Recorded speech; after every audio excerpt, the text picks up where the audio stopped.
cannot be seen. Yet its power is ultimate. All the forces of nature packed into one object, influencing everything close to it, yet invisible to the rest of the universe. There is no escape from its grasp.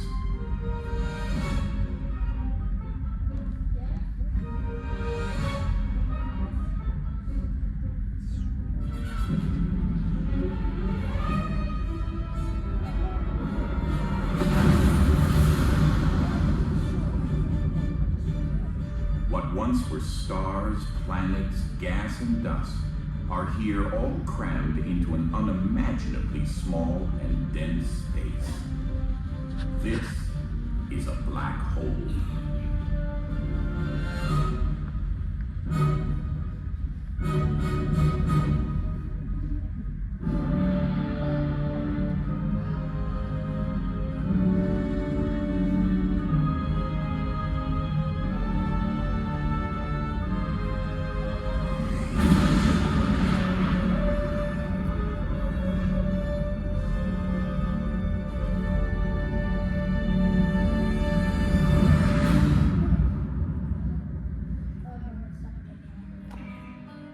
Few mysteries of the universe have the power and awe of a black hole.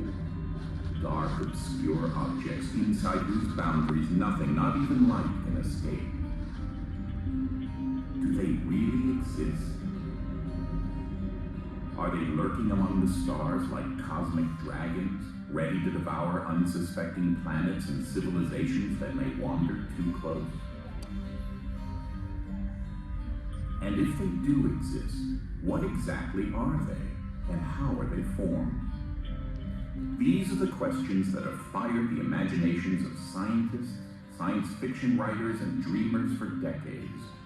And although Einstein's famous general theory of relativity has predicted the existence of black holes, it is only recently that science is on the verge of discovering the answers to our questions. And where will we find these answers?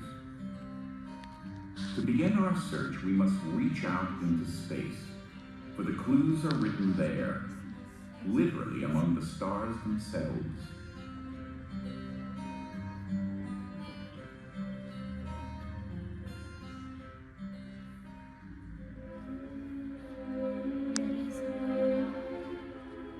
The core of an average-sized collapsed star becomes a white dwarf with a mass less than 1.5 times our Sun.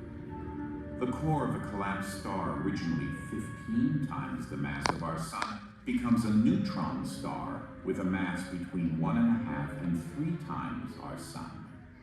So what will become of the core of a collapsed star that is even bigger, say more than 15 times the mass of our Sun?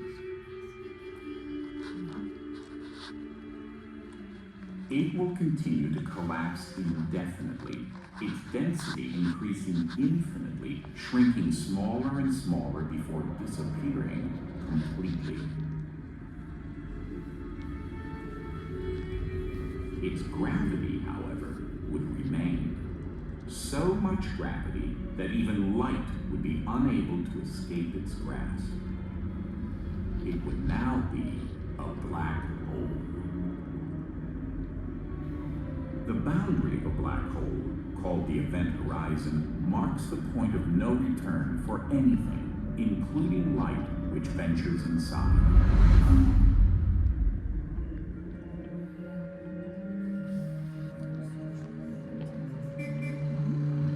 In 1784, English cleric John Michell was the first to propose the idea that mass could be compressed into such a tight ball that its gravity would cause light to fall back onto itself.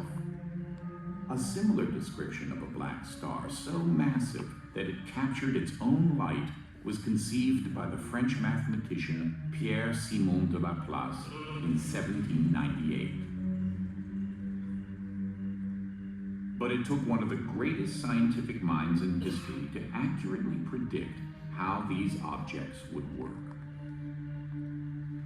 Albert Einstein challenged the fundamental assumptions about the absolute nature of space and time. No longer were space and time seen as independent absolutes, but as different facets of a single continuum. He called this continuum space-time. In 1916, Einstein presented to the world his general theory of relativity. In general relativity, the space and structure of four-dimensional space-time is curved and twisted by the presence of matter and energy. In Einstein's universe, gravity is no longer a force that attracts matter. It's the curve and warp of space-time itself. Because it is difficult to imagine curving space even in 3 dimensions, let us use a 2-dimensional analogy. In 2 dimensions, the presence of the sun warps the fabric of space-time in a manner similar to a bowling ball warping a spandex sheet. The sun, like the bowling ball, creates a dip in the fabric of space-time. Therefore, according to Einstein's theory, light will actually bend or dip as it passes close to the sun. But the general theory of relativity, as brilliant and detailed as it was, still lacked one thing: proof. To support it, scientists would actually need to prove that the sun bent light. And in the early years of the 20th century, the only way to do that was during a total eclipse of the sun.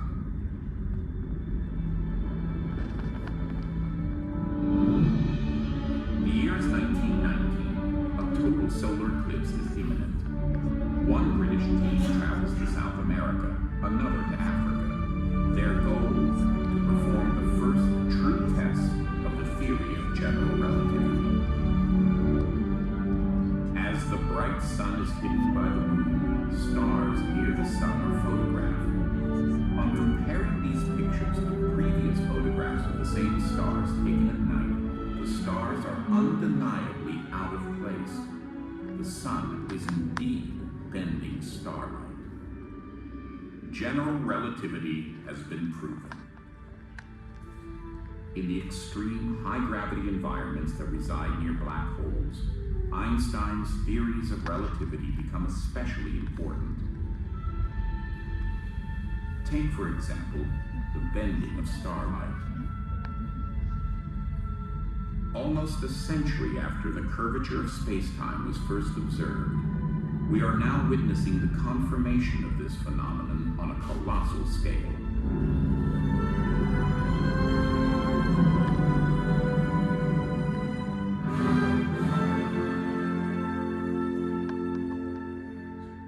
Thanks to general relativity, we can now observe whole galaxies acting like gigantic gravitational lenses, their enormous masses bending and distorting the light from its more distant galactic neighbors. Stranger still, general relativity also predicts that massive objects can create waves in space-time, in much the way that a stone dropped into a pond creates waves in the water. These elusive ripples in the fabric of space and time are predicted to be caused by all sorts of cosmic collisions and motions, including the shock waves created by the merging of black holes. Scientists around the world have been trying to detect these waves for decades, but only now in the 21st century has the required technology become available. The LIGO observatories are searching for vibrations in space-time no larger than 1/1000th the diameter of an atomic nucleus. These vibrations are caused by colliding black holes hundreds or even thousands of light years away. We are now journeying to a black hole, one with a mass 10 times that of our sun. What will we see? What will space-time be like? And more importantly, what will happen to us? From a distance, not much. Unless we get very near a black hole, its gravity would feel the same for a normal star of its mass. For example, If a star were suddenly to become a black hole, the orbit of its planets would not change. Its solar system would just get very cold. However, the closer we approach the black hole, the more distorted the space around us becomes. The gravity of the black hole is so great that it actually bends the background starlight. From here, we launch a small rocket containing a clock towards the black hole. About 6 miles out from the event horizon, the effects of general relativity are dramatic. We see the rocket's clock running at half the speed of an identical clock on our ship. Relative to us, the clock on the rocket has slowed down. Space-time continues to distort more and more as we move into close orbit around the black hole. Light is radically bent, causing the background sky to appear to move abnormally. Light paths are so curved that light can reach us from anywhere, even from behind the black hole. No part of the sky is eclipsed. Journeying into the black hole's photon sphere, light appears to travel endlessly in a circle due to the black hole's great gravitational pull. This photon sphere is the visual dividing line between the black hole and the rest of the universe. This black hole is 10 times the mass of our sun. As we move feet first to within 5,000 miles out, there is a 1g difference in force between our head and our toes, like being stretched on a medieval rack. But as we venture in closer, now to within 225 miles, this difference in acceleration between our head and our feet has reached over 10,000 Gs. It literally stretches us into a long, thin, spaghetti-like strip.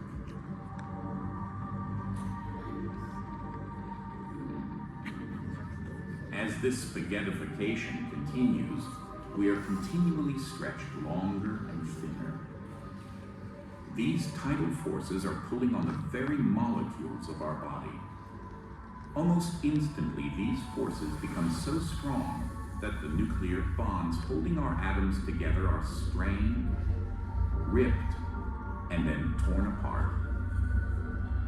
Our subatomic particles will simply add to the mass of the black hole.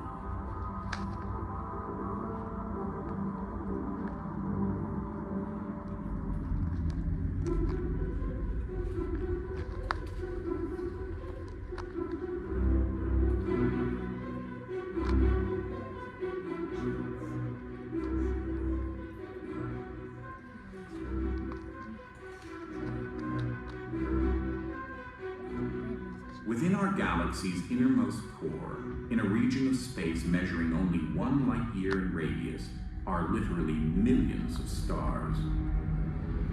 It is a seething maelstrom of stars and hot gas.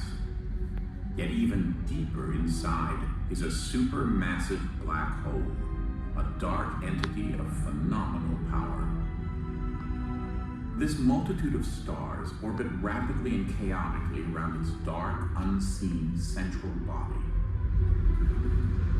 An orb that all evidence points to having a mass of nearly 4 million suns. This mass is packed into a region no larger than the orbit of Mars. 3 of the stars orbit to within 1 light week from the center of this black hole, hurling around at a blindingly fast 26 million miles an hour at their closest point. This network of fast-orbiting stars pinpoints the location of a dark object of phenomenal gravitational attraction. Does this mean that we have to worry about eventually being consumed ourselves? As dramatic and apocalyptic as this might seem, the answer is definitely no. No matter how large the central black hole grows, its increasing gravitational influence can only affect a relatively small region within the central bulge of the Milky Way.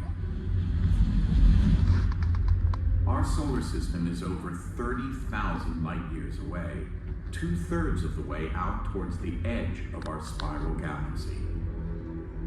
Theory tells us that at the center of a black hole, matter is crushed beyond existence into a singularity, literally a single mathematical point. Space-time and matter are warped and compressed into a single dimension, wrapped so tightly in on themselves that direction and time have no meaning. But we'll never really know for sure, because in a black hole there is no way for any kind of information to escape to the surrounding universe. It is the point of no return for matter, light, or anything else that ventures too close.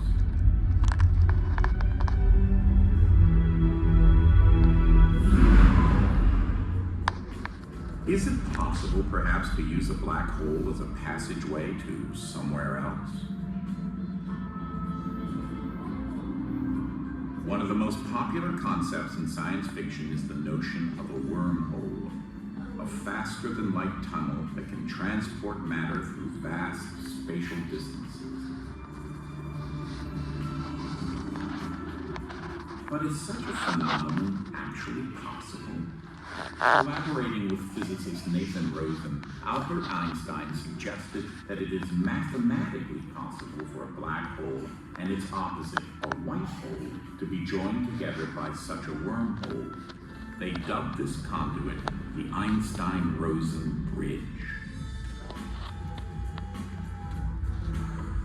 To open a wormhole 4 miles wide would require a force equivalent to the weight of 1 trillion tons. So, while traveling through wormholes may help Buck Rogers and Captain Kirk to roam throughout the galaxy, it remains, for the foreseeable future, squarely in the realm of science fiction.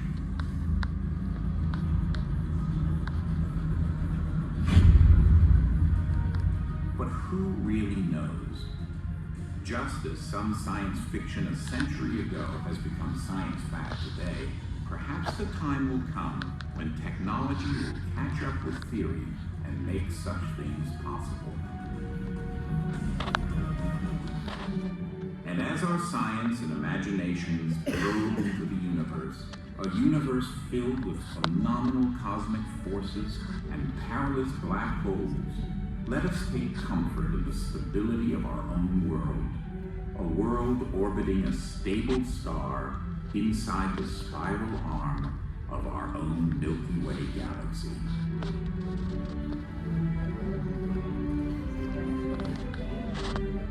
It is a world whose people, always eager to learn, have used their intelligence, perseverance, and technology to begin unraveling the true nature of the universe.